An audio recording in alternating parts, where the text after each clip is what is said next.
Hello, everyone, and welcome to ALZ Talks. This webinar series is supported by Procter & Gamble and is organized and arranged by the Alzheimer's Association. Our free ALZ Talks webinars provide education, information, news, and resources on a variety of dementia and caregiving topics. My name is Anna Sampley, and I'm a Senior Associate Director of Care and Support with the Alzheimer's Association. I'm honored to be here today to discuss the topic of the empowered caregiver alongside three wise and compassionate individuals who are caring or who have cared for a person living with dementia. Each year, the Alzheimer's Association issues an annual report which provides data on those living with dementia and those who care for them. This year, the report showed that over 11 million Americans are providing unpaid care for people living with Alzheimer's or other forms of dementia, providing more than 18 billion hours of care. We know being a caregiver to a person living with dementia brings a unique set of challenges, and yet we know that what caregivers have shared, it can also be deeply rewarding. With this, I would like to introduce our caregivers who have joined us today, who are willing and eager to share their journey of caregiving and what they learned in the process. First, we're joined by Freddie James, who cared for her mother, Mary Ellen, who lived with vascular dementia for over 11 years. We're also joined by Judith Susan Rocha, who alongside her sister cared for her mother, Sokro, who lived with Alzheimer's for over 16 years. And finally, Katie Brandt, who's been a family caregiver for the past 15 years, first for her husband, Mike, who lived with behavioral variant frontal temporal dementia, and her father, Tom, a veteran who lives with Alzheimer's disease. Thanks to the three of you so much for joining us today and your willingness to share your story. So to start us off, we know caregivers often most land into this role, and it can take months to years to understand the depth and breadth of what it entails to be a caregiver. We also know that incorporating what's considered to be a person-centered care approach, which essentially means using what you know about the person and adjusting the type of care you provide based on the person's unique abilities, preferences, that can make a huge difference not only in the caregiver, but also the person living with dementia. So to start us off, Katie, can you share a time when you incorporated care, for instance, with your husband, Mike? The interest that he had. In other words, how did you know what you know about Mike helped in supporting the care? Well, one of the things about frontal temporal dementia is that it keeps you on your toes. It can change the surface level things that your loved one's interested in. So, for example, the type of music that my husband liked changed. Some of the foods he liked to eat changed. But the thing that I knew that was staying the same about him were his values. And one of his values was being a great husband and father. And so the way that I was able to integrate that into his care was by working with his care team at his skilled nursing facility. And the number one goal of care on his person-centered care plan was family time. Mhm. And so I worked with the staff. Anytime I would bring our toddler age son to visit, they assigned a staff person to help me because sometimes it was a bit of a circus, a loving circus to wrangle us together. But I felt that even as Mike changed, as the disease progressed, keeping his values made personhood and dignity the center of his care at every stage. Yeah, thank you for sharing that. Freddie, can you speak to a little bit about how you incorporated what you knew about your mom into her care and how that either helped you and her in the process? I was very careful to listen to my mother and to observe her. As she gave me cues, verbal cues, nonverbal cues, I had to be sure and follow those, but it required that I be very observant of what she was interested in or what she was looking forward to in the run of a day. I had to pay great attention. Caring for someone with dementia does require that you pay them a lot of attention, that you really follow what it is that they are into for that day, because it can change very rapidly. And especially as they go through the different stages of dementia, things will change. So I had to be very, very observant and take cues from her. That's what I did. Yeah, and you had shared that your mom, Mary Ellen, was a very strong lady. She She had quite the personality. And so what would be an activity that you would do with her that she would enjoy? And how did you know that she was there with you? My mother, believe it or not, she wasn't a singer, but for some reason, when she got Mhm. dementia, she liked to sing. Mhm. So that was something we used to do together, particularly hymns. She liked to sing those hymns. I even went to our bookshelf and got an old hymn book so she'd be sure and know the words. And we would sing together. As a matter of fact, I still have several videos that I pulled out of us singing together. So that was something that she really, really enjoyed doing. So I incorporated that into our care. Yeah, I'm so glad that you have those videos to reference back to. And so, Judith, can you talk a little bit about, I know that you were a caregiver alongside your sister. How did you and your sister provide, what we consider to be person-centered care to your mother, Zokoro? How did you include her interest in her care? So with my mom, I'll follow the thread of the music because that was actually a big part of our lives together. I can recall being a young child and mom would love to play records. So I Mm, always knew that music was something that was really important to her. And when it came time to do different activities with her, sometimes some of the ones that she really wasn't a fan of, things like bathing or showering, mhm, toileting, there were moments where those particular activities were not the easiest. mm, And when we started incorporating music into them, that actually felt like it was a good transition for her and that allowed for her to feel more at ease. Uh, mm, just, even listening to myself right now, I can remember music actually played a big role up until the final moments. We were in the ICU for a week, hospice for the last 2 days. And during that whole time, we had trio music playing in the background. It's trios playing ballads in Spanish. And when she was still alert and awake, she was actually singing along to them. So I felt like that was an opportunity for her to just, again, feel at ease and be in the moment for both of us, right? For all of us to be able to incorporate the closeness that we had with each other by way of music. yeah. Yeah, it's important. I mean, it sounds like in reflecting and knowing what they liked in order to incorporate, even if it was the daily activity, how do we make this a little bit easier on both of us? And music definitely has a way of bringing us all together. Um, Something we also know about people living with dementia is that they want to live as independently for as long as possible. So I'll go back, I'll start with you, Judith. If you can share, how did you make the daily activities, focus on on Socorro's dignity, respect, and choice? So how did you adapt some of those activities so that they could participate and feel useful as well? So whether this is cooking or anything that you were doing throughout your day to incorporate her throughout the process. Sure. I'll start with cooking, but I'll switch back into toileting Okay. too. It was Yeah. such a big part of the whole journey for us. So the cooking piece, I mom worked at restaurants, mom prepared different things to sell. So cooking was definitely something that was a big part of her life. When it came time to discontinue that from her activities because of safety matters, Mhm. that was really difficult, right? So what we started doing was making sure to still include her with, washing the vegetables or chopping up bigger items, making sure that the knives that we were using were adequate, right? That were in sharp, that we were uh, paying close attention, so that was still an opportunity for us to engage in that activity as a family. So we were able to incorporate that. In terms of toileting, I think of toileting and showers with regards to dignity. That was really critical for us to consider those elements because was a single mom, very independent. Mhm. And so, and she was someone that was diagnosed with Alzheimer's at the age of 68, so fairly early in life. And so we started with the need of using diapers fairly early in the journey. That was not easy for mom to be able to accept that.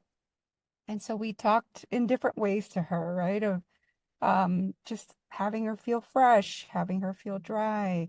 When it came time to showers, it was an opportunity for us to be creative. And, whether it was, let's close the curtain while you wash your hair, Yeah. can I put a towel over you? How about you wash, your own body parts that you feel comfortable washing, so that we still connected her in the process, but also allowed for her to give us the cues needed to know where she wanted to take over, right? And Yeah. we could step back a little bit. Yeah. Which just entailed being really present to the person each step of the way, which sounds like you and your sister both were. Freddie, can you share a little bit about with Mary Ellen? For my mother, independence really seemed to be uh, characterized by her being able to drive. Uh, her not being able to drive anymore was really, really a big thing in our house. When I took her to a neuropsychologist and he said she should not be driving, my mother stayed angry with me because I'm the one that took Yeah. her to that doctor for a solid year. So Mm. this was a big thing.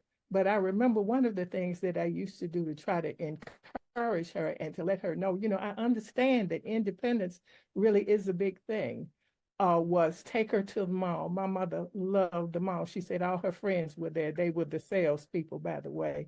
But what I would do was I would take her to the mall, but I would stay in the car and I would let her walk around the mall. I would stay in contact with her, but just to give her a sense of independence. There were times when it was really, really hot outside. I might go inside and sit at the food court, but I wanted her to have the feeling of being alone, of being able to talk to the people she wanted to talk to do the things she wanted to do in the mall without someone looking over her shoulder, just to give her a feel of independence. Even though I had to help her get there, I had to help her get home. I was the ride, but I wanted her to still have that feeling. Yeah. Yeah. And before I turn it over to you, Katie, I want to ask, just because you said, you recognize that you kind of were on the receiving end, Freddie, of the brunt of the frustration, right? Because you're the one who took her to the neurologist. How did, we know that it's really important for caregivers to prepare for those types of conversations. How did you get support around that? Because you were trying to keep your mom safe along with other people, for driving purposes. How did you manage that conversation?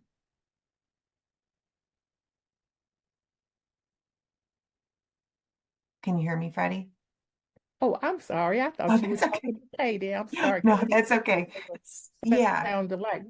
Would you say that again, please? I'm Yeah, of sorry. course. Yeah, of course. So yeah, sorry. As I said before, I turn it over to Katie. I was just curious because you had said that you had received the brunt of the frustration because Yeah. you brought your mom to um, the neurologist who had suggested they stop driving. And so she became frustrated with you. And we know with caregivers, they usually get the brunt of the frustration, right? Because they're the ones who are helping to provide safety, right? So how did you get support around, or did you prepare for that conversation, or how did you kind of think through what that would look like? Well, I really didn't. Things just sort of kind of fell where they did. But one of the things I would do was I would try to address her concerns Yeah, about being independent. I would not try to just push the subject off or whatever. I would talk about it. I also talked about it with her regular physician, and he was 100% on board. He was very, very supportive. And when we would go to see him, he was one of the people that she would always bring up the driving, and he would talk to her in a manner which was gentle, in a manner which was yeah, kind, in a manner which was understanding, but he would also talk to her in a manner which was firm. One of the things that he did was tell her that, if you can pass this certain test, at the physical therapist, he says, I'll be willing to let you drive. And he let her try a couple of the exercises to see she really could not do them. yeah, And I think that demonstration was more so effective than anything else. She started to see for herself that I really can't do some of these things. So maybe it is time to let it go. yeah. That sounds like you were able to leverage the support of the healthcare team to provide support in that decision-making process, but still with integrity, right? To say that this was a conversation and that she needed to see why this may not be safe for her or other people on the road, right? Yeah, thank you for that. Katie, can you share a little bit on whether with your husband or your father and how you ensured integrity throughout the process when those changes needed to take place? I think I have a great example with my dad because there was a time where I really needed him to go to an adult day health program during the day so that I could be the parent that I needed to be, so I could have time to just do the other things. But I was like, oh my goodness, my dad would definitely not appreciate it if I told him he was going to adult daycare.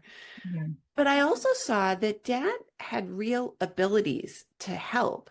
He just needed support. So, for example, he could wipe down a table or set up chairs or support someone in an activity, but he would just need like a lot of verbal and like physical cues to help him engage in the task. So I went and visited the local adult day health program that I knew was approved because the VA would provide 2 days of coverage. And I talked to them about how proud my dad was, how he had a value of being a helper in society. He's a veteran and he used to always be a blood donor. Mhm. And they worked with me and said that they would welcome dad to the program enrolled as a client, but treat him as a volunteer. Mhm. And so when I said to dad, hey, the local adult day health center, they need help and they know that you're retired. So they said that they would send over transport to pick you up if you could go and spend the day with them to just, connect with the people who are there. And, dad really did that. Like he helped people. I remember there was one gentleman in particular, he had had a stroke and he couldn't pick up the little blotter for the bingo cards. So dad would always sit with him and like do his bingo card for him. Dad was great at like pushing people in their wheelchairs over for lunch. And I remember the director of the program told me someone was touring the facility and said to dad, how long have you been a client here? And dad Oh. he said, oh, I'm not a client. I work here.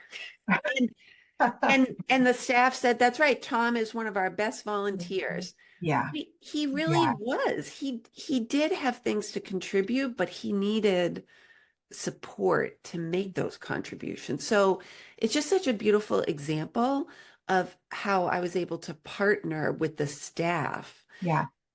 and bring, dignity and purpose to dad's days. He really appreciated that. Yeah. And I think you know, both of these examples talk about relying on the other systems that are available and resources that are available to you. And we don't know that until we just ask, right? Like in this case with the adult daycare, it's easy to say that they're coming to receive these services, but by working alongside, you never know, right? Like this is going to make this transition easier to really rely on those external resources key. Um, yeah, so we also know that another question that comes to mind, dementia affects a person's ability to communicate and creates changes in their behavior. Can you describe how you had to shift, your communication style? In this case, um, Judith, you were caring for your mother. Yeah, Freddie, you're caring for your mother, and Katie, your father and your husband. All dynamics within this relationship, right? Communication dynamics. So if you could describe a little bit how you had to change your communication style or approach with the person that you were caring for in this shift and potential role reversal. And maybe we'll start off. We'll start with you, Katie. You know, my experience caring for my husband and father was different. Mike with behavioral variant FTD, he was nonverbal for probably the last year and a half of his life. Whereas my dad, who's currently living in the severe stage of dementia, we can still talk. But with both of them, I really take the guidance of Dr. Paul Rea and the habilitation therapy model, where they talked about feelings first. Hmm. And so when I would talk with Mike, I would think a lot about what was the tone of my voice. How many times can I say, I love you, you're wonderful, I'm so Hmm. proud to be your wife, and just really like covering him with love and appreciation. And I noticed that that would draw him to me. So I'm not sure when I think about my husband if he understood the meaning of the words I was saying, but I am sure that he understood the feeling that I was trying to share. And with my dad, it's the same thing. I greet him throughout our visits. I'm, giving him compliments. I'm just really focusing on the positive.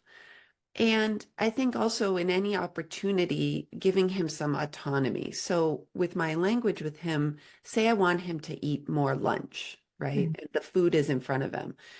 Instead of saying, Dad, you didn't eat enough lunch.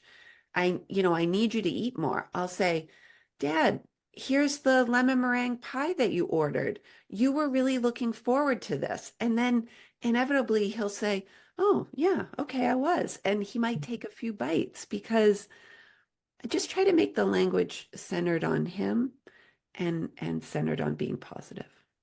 Yeah, and that's it may seem subtle, right? Because you feel like you're still, by saying we want you to eat, that's a sign of care. And yet how you shifted to saying, remember you ordered that. I mean, you ordered this and this was something that you wanted, right? Becomes person centric. It's something that he's going to enjoy that he knows. Yeah, in fact, I did. Yeah. Yeah, I definitely appreciate that example because it may seem subtle, like, well, I want you to eat, I care about you, but something as subtle as shifting to them can have an impact on the behavior. Freddie, you're shaking your head too. Can you share some examples that you used with your mom in having to shift your communication style or what that looked like for you? My mother was always a take charge person. There was no doubt when you walked in this house that she was the one that was in control. And it was important, just as it was for Katie, for me to communicate to her, especially as things changed, as she progressed through dementia, that I love you, I care about you, I want you to know that. So to stay respectful, to be mindful of her place as the head of the household, no matter what was taking place, was very, very important to me. To let her know that I still understood that she was the mama and not me. Now, as we went through this, my mother started to tell people that I was the mama. There were even a couple of times she slipped up and she called me mama. And she, and there would always be this twinkle in her eye, but I wanted her to know that she was still in charge. Sometimes when I had to get firm, for instance, there came about times when my mother would try and hit me. She didn't like diaper changes. And I would, try to de-escalate the situation. I would tell her things like, with a very, very soft voice, a calm voice, now, Mama, we're not going to hit. I would use the word we a lot. I would include myself in that and say, no, we're not going to do that, or we're not going to try and do so and so. And she seemed to respond to that. I would also, in times when she seemed to be very, very lucid and understood what I was saying, I would tell her things like, Mama, we'll always be together. No matter what, I'm not going to leave you alone. I'm going to be right here with you. So those times of assurances seem to sort of give me some deposits with her. Yeah. That, I care for you. I'm going to be right here, even when I had to say some things that might have been more difficult. Yeah, and I just from what you shared want to confirm. So when she called you mom, you didn't correct her, even though you respect it, right? Yeah, you let it. Yeah, in that moment with the twinkle in their eye, and that was an opportunity to connect. And I love that idea of deposits, right? Like knowing that you can fill that up, because there's gonna be highs and lows in the nature of this disease. So yeah, thanks for sharing. Judith, can you speak to some of the communication changes and how you and your sister approached that with your mom? Sure. So I mentioned, right, the diagnosis at 68 for us. And mom was very much a take charge kind of person, knew how to do things easily and was very efficient. But we quickly realized we needed to slow down in terms of if we were giving some kind of instruction, right, directions to do something, to simplify that by giving one or two at a time, right? So that it wasn't too much, too overwhelming. After some time, I also realized talking to her where we're facing each other, right? So that she could read my cues in terms of my facial expression as well as what I was saying. And throughout, what I felt was also very helpful with mom, and I know this may not be the case with everyone, but it was with mom. We did a lot of hand holding, like Mm. physical hand holding. So that would really help her feel at ease, alleviate some of the anxiety that sometimes I would see her experience when we were maybe out in public, or when we were even sitting at the kitchen table and she'd forget that I was sitting right next to her and she'd start looking all around the room. And then I would just, slowly bring my hand over to her hand and say, "Hey, mama, I'm right here." And just to have a conversation with her, not putting any, like light on the fact that she probably forgot that she was there with someone, right? But just um, affirming, right, that there was a presence there and that she was safe. So there was always that connection with the hand holding piece that felt really important, especially in moments of difficult situations, where maybe she would get upset about something or feel very sad. Because she also had those moments where just even talking, um, it, would bring her to tears. And it wasn't even necessarily something that was provoking like a feeling of sadness per se, but just her emotions were coming through in that way. And so we always made sure to comfort her by that physical touch, by the hand holding piece as we Yeah. were talking her through different scenarios and situations. Yeah, we definitely can't undermine the power of nonverbal. And I think that that's nonverbal communication when it comes to this disease, and especially as it progresses into the later stages where they can potentially lose the ability to verbally communicate with you, right? And so to Katie, that the feelings first, right? So, and I think this is a general like statement of people won't remember what you said, but how you feel and how you made them feel, right? When they're with you and they recall that. I think I just have one last question for everybody before we wrap up. There's going to be a lot of caregivers that are joining the call, people that are maybe newer to this journey, maybe further along in the journey and struggling, right? Like, firsthand the highs and lows for the number of years that you took on this role. What would be a message that you have that you want to share with caregivers how to navigate the journey? I mean, I'll start, Anna, and it's to say that, today we don't have the cure for all dementia. We don't have a cure for Alzheimer's related dementia, but we absolutely have a cure for the isolation and loneliness that may come along with a diagnosis. So whether you're a person living with a diagnosis or a caregiver of a loved one, know that there is this whole community of families who have walked the journey before you. And you know what? We know that maybe you didn't want to become a member of this community, but we're here to support you with information and tips and a listening ear and empathy and understanding, and reach out. It's a wonderful community, even though many of us are here because of something really hard. Thank you, Katie. Freddie. I would say always be kind and forgiving to yourself and be kind and forgiving to your loved one. As a caregiver, you're going to make some mistakes.